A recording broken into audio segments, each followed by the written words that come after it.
Bismillahirrahmanirrahim. Assalamualaikum warahmatullahi wabarakatuh. Sebelumnya perkenalkan, nama saya Irfan, NIM 2020-3169 yang dosen pengampuhnya adalah Bapak Dikawanto. Nah, di sini saya mengambil tema demokrasi Pancasila. Pancasila suatu ideologi atau pandangan hidup atau dasar negara dan sistem filsafat negara dan bangsa Indonesia yang membuat dimensi ketuhanan, kemanusiaan, kerakyatan, dan keadilan sosial. Nah, Pancasila juga dapat diartikan sebagai ideologi dan sistem filsafat.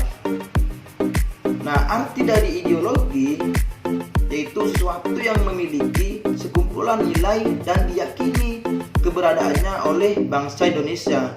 Nah, arti dari sistem filsafat itu sendiri adalah perpaduan unsur hasil pemikiran terdalam yang memuat asas ketuhanan, kemanusiaan, persatuan, kerakyatan, dan keadilan sosial. Nah, selanjutnya Pancasila sebagai sistem filsafat merupakan suatu hasil pemikiran terdalam terbentuk piramida terbalik. Nah, hierarki nilai Pancasila mulai dari sila pertama sampai sila kelima seperti yang ada yang tercantum di Pancasila. Yang pertama, ketuhanan yang Maha Esa. Yang kedua, kemanusiaan yang adil dan beradab. Yang ketiga, persatuan Indonesia. Yang keempat, kerakyatan yang dipimpin oleh hikmat kebijaksanaan dalam permusyawaratan atau perwakilan. Nah, yang kelima, keadilan sosial bagi seluruh rakyat Indonesia. Selanjutnya, demokrasi Pancasila. Apa sih demokrasi Pancasila itu? Demokrasi Pancasila itu suatu bentuk pemerintahan Republik Indonesia yang meletakkan kekuasaan tertinggi berada di tangan rakyat berdasarkan ketuhanan yang Maha Esa, kemanusiaan yang adil dan beradab, dan persatuan Indonesia, kerakyatan yang dipimpin oleh hikmah kebijaksanaan dalam permusyawaratan atau perwakilan, dan keadilan sosial bagi seluruh rakyat Indonesia. Demokrasi Pancasila itu konstruksi negara Republik Indonesia seperti yang dicantumkan dalam Undang-Undang 1945 dan Undang-Undang Peraturan lain yang menciptakan lembaga negara dan kementerian atau Pemda. Nah, prinsip-prinsip demokrasi Pancasila yaitu ada 10. Yang pertama, perlindungan terhadap hak asasi manusia. Yang kedua, pengambilan keputusan atas dasar musyawarah. Dan yang ketiga, peradilan yang merdeka, berarti badan peradilan atau kita sebutkan kehakiman, merupakan badan yang merdeka. Yang keempat, adanya partai politik dan organisasi sosial politik karena berfungsi untuk menyalurkan aspirasi rakyat.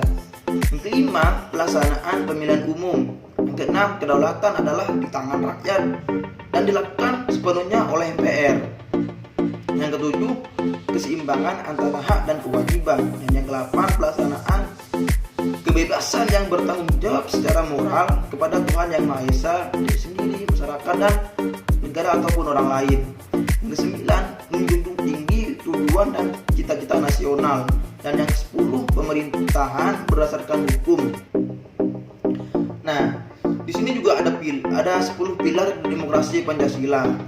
Yang pertama, demokrasi yang berketuhanan yang Maha Esa. Yang kedua, demokrasi yang menjunjung tinggi hak asasi manusia.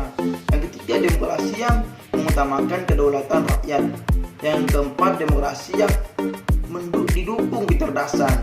Yang kelima, demokrasi yang ditetapkan pembagian kekuasaan. Yang keenam, demokrasi yang menerapkan konsep negara hukum melandasi pelaksanaan demokrasi. Yang ketujuh, demokrasi yang menjamin otonomi daerah. Pelaksanaan demokrasi harus tetap menjamin tegaknya persatuan dan kesatuan. Yang kedelapan, demokrasi yang berkeadilan sosial. Pelaksanaan demokrasi diarahkan untuk kesejahteraan bagi seluruh rakyat Indonesia. Yang kesembilan, demokrasi dengan kesejahteraan rakyat. Demokrasi juga mencakup bidang ekonomi. Yang ke-10, demokrasi dengan pengadilan yang merdeka. Nah, sini juga ada paradigma pembangunan demokrasi Pancasila. Yang pertama, negara hukum yang berketuhanan yang Maha Esa. Yang kedua, negara hukum yang berkemanusiaan yang adil dan beradab. Yang ketiga, negara hukum yang berpersatuan Indonesia. Yang keempat, negara hukum yang berkerakyatan yang dipimpin oleh hikmat kebijaksanaan dalam permusyawaratan atau perwakilan. Yang kelima, negara hukum yang berkeadilan sosial bagi seluruh rakyat Indonesia.